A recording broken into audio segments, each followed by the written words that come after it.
Hola oyentes de Radio Sefarad, es un gusto volver a contar con Barda Fishbein en su sección Yiddishkeit, la letra viva. ¿Qué tal, Barda? Hola Jorge, hola a los oyentes de Radio Céfara. Bueno, hoy vamos a seguir desglosando figuras importantes de la literatura en Yiddish, en este caso un poeta judío que desgraciadamente sufrió una purga de Stalin, ¿no?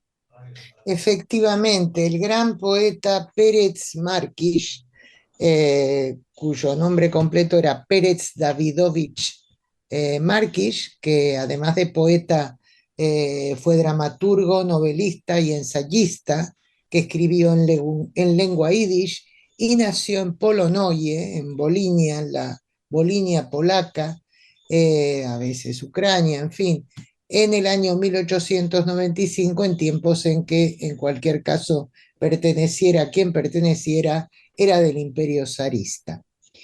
Estudió en el Heider, la escuela elemental religiosa, y llegó a ser niño cantor del coro de la sinagoga de su pueblo. Combatió en el ejército imperial ruso durante la Primera Guerra Mundial y comenzó escribiendo en lengua rusa, hasta que en 1918, al incorporarse al grupo de poetas judíos de Kiev, que pertenecía a la corriente modernista y todos los cuales eran partidarios de la revolución de 1917, empezó a escribir en yiddish. En el año 1921 se trasladó a Varsovia y se convirtió en uno de los líderes del grupo poético llamado Dijaliastre, La Pandilla. También residió en otros países del centro y del oeste europeo, pero regresó a la Unión Soviética en 1926 y en 1939, el mismo año en que estalló la Segunda Guerra Mundial, fue galardonado con la Orden de Lenin. Durante la Segunda Guerra Mundial perteneció activamente al Comité Judío Antifascista y tras la guerra en 1946 le fue otorgado otro galardón, en este caso el premio Stalin. Sin embargo, pese a su defensa a lo largo de muchos años de la Revolución Rusa, fue arrestado en el año 1949 acusado de ser un judío nacionalista. Eso estaba prohibido por el régimen, que ya estaba inmerso en el marco de las purgas estalinistas contra los intelectuales judíos. 3 años después, en el trágico suceso histórico que se conoce como la Noche de los Poetas Muertos, Pérez Márquez fue fusilado. En el año 1955, tras la muerte del dictador, su nombre fue rehabilitado después de que su familia dedicara grandes esfuerzos a ello. Márquez escribió gran cantidad de poemas y obras teatrales, al igual que varias novelas. Ahí en ellas exaltó la revolución soviética y lamentó la destrucción de la judeidad del continente europeo perpetrada por el nazismo. Destacan de su producción un largo poema de enorme dramatismo que tituló Dicupe, la pila o el montón sería en traducción, palabra con la que describió a un montón de cadáveres abandonados en la calle tras un pogromo en un shtetl ucraniano. Otra de sus más reconocidas obras es su Aidische Tanzerin, a una bailarina judía, que fue traducido como La danzarina, donde el poeta traza una comparación entre el pueblo judío y una bailarina que danza en la diáspora generación tras generación. El fragmento que conoceremos hoy, Jorge, pertenece a una novela de muchas páginas, una novela titulada Trot Fundoires, La Marcha de las Generaciones, cuya publicación prohibió Stalin.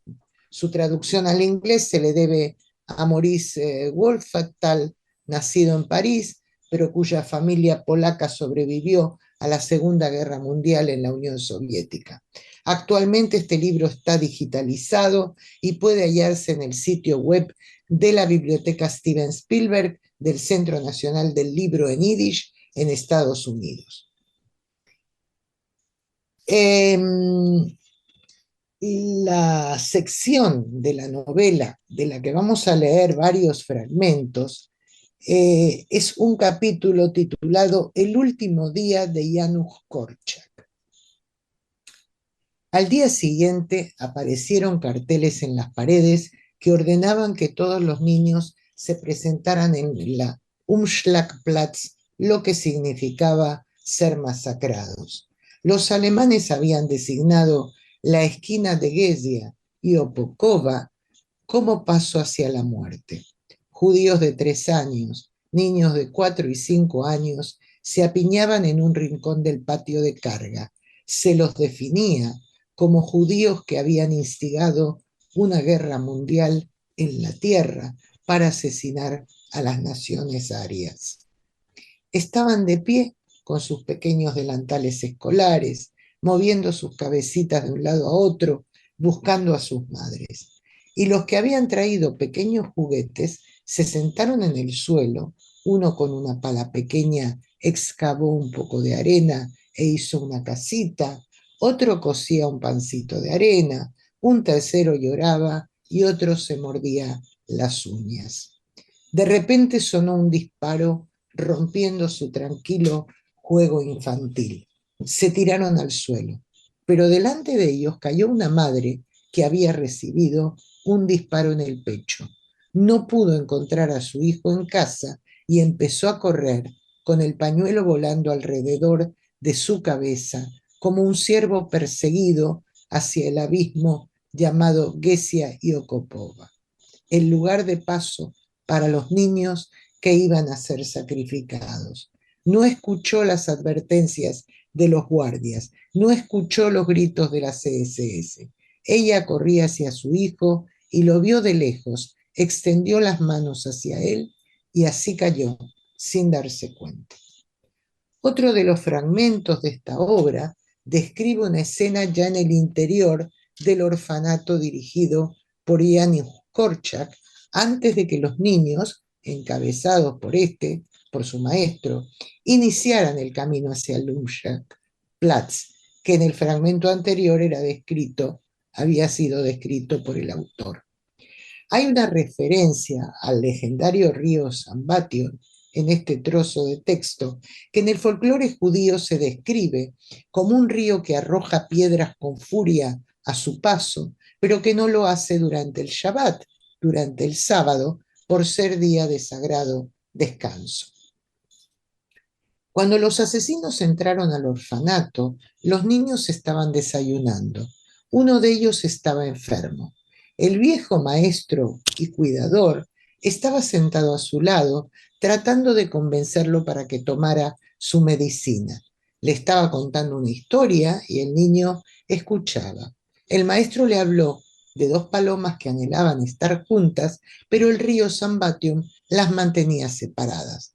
El buen maestro se lamentó y no pudieron reunirse porque durante toda la semana arrojó piedras tan lejos que era imposible incluso llegar a la orilla del río, y las rocas estaban en llamas y cayeron con un estruendo aterrador, y ellas, las palomas, se arrullaron y arrullaron toda la semana.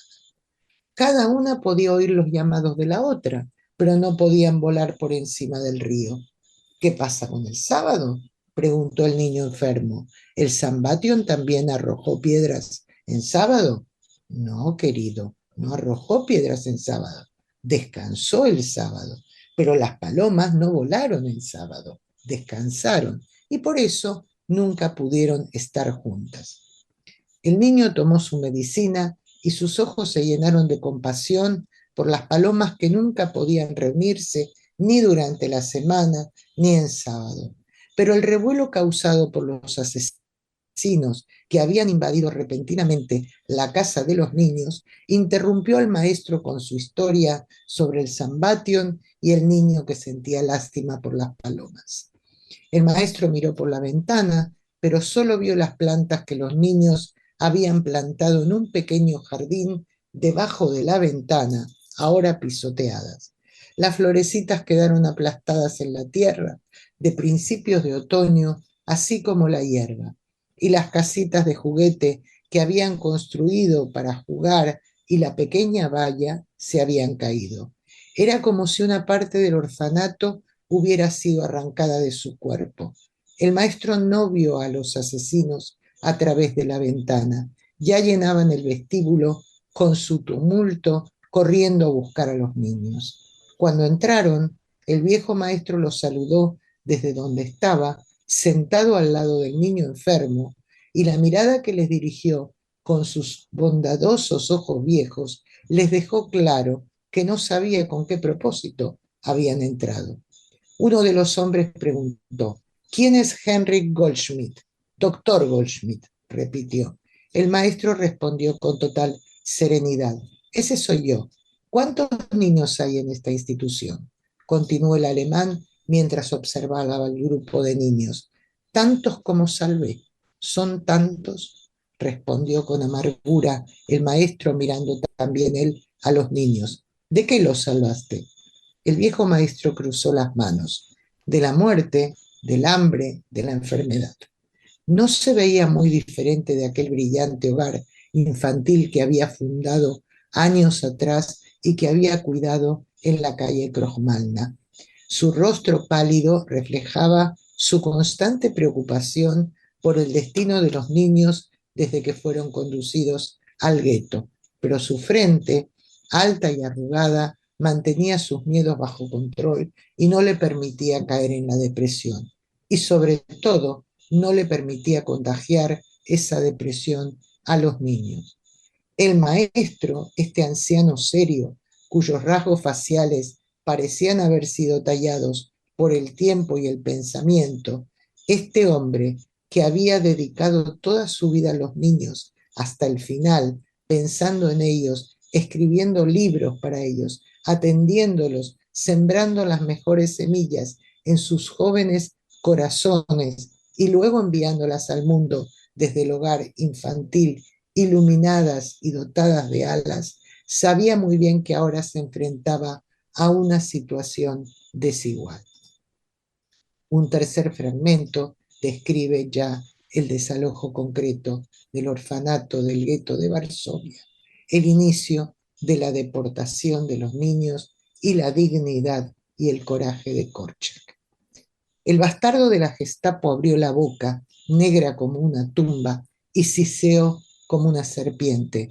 Doctor Henry Goldschmidt, como empleado de una institución oficial y como miembro de categoría superior, tiene derecho a quedarse. El profesor Henry Goldschmidt no miró en dirección a la voz de la Gestapo. Se detuvo un momento con una mano en la manga, medio encorvado escuchó lo que decía el oficial de la Gestapo, como si no tuviera absolutamente nada que ver con él. Luego se metió la otra mano en la manga, alineó a los niños en dos filas, asintió con la cabeza, sacudió el polvo de la ropa de un niño, enderezó el cuello de otro y les mostró bondad una y otra vez mientras aún tenía capacidad para hacerlo. Entonces pensó: ¿qué? ¿Voy a dejar que mis huérfanos se vayan solos contigo? ¿Quién es el que dejaría que sus hijos se fueran solos contigo? Yo iré con ellos. Encabezó la procesión de sus hijos, llevando en brazos al niño enfermo, mirando hacia atrás para asegurarse de que estaban correctamente alineados. Asintió con la cabeza y continuó contando la historia de las dos palomas. La fila de niños se acercó a la Umschlagplatz en Gesia y Okopova, que apestaba a matanza, ya que la madre fue abatida a tiros mientras corría como un ciervo con los brazos extendidos hacia su niño. El maestro siguió caminando, encabezando la fila de niños hasta que desapareció en las profundidades del Umschlagplatz. Ya ves, Jorge, qué vívido relato hace Pérez Márquez de lo que fue el desalojo y el envío al campo de exterminio de los niños del orfanato del gueto de Varsovia, dirigido por Janusz Korczak. Pues sí, la verdad que estremecedor el relato y esperamos volver a contar con otra cita literaria escrita originalmente en Yiddish de aquí a 2 semanas en esta misma sección. Muchas gracias, Barda Fishbein. Gracias a ti, Jorge, y nos veremos en 2 semanas, o nos oiremos por lo menos.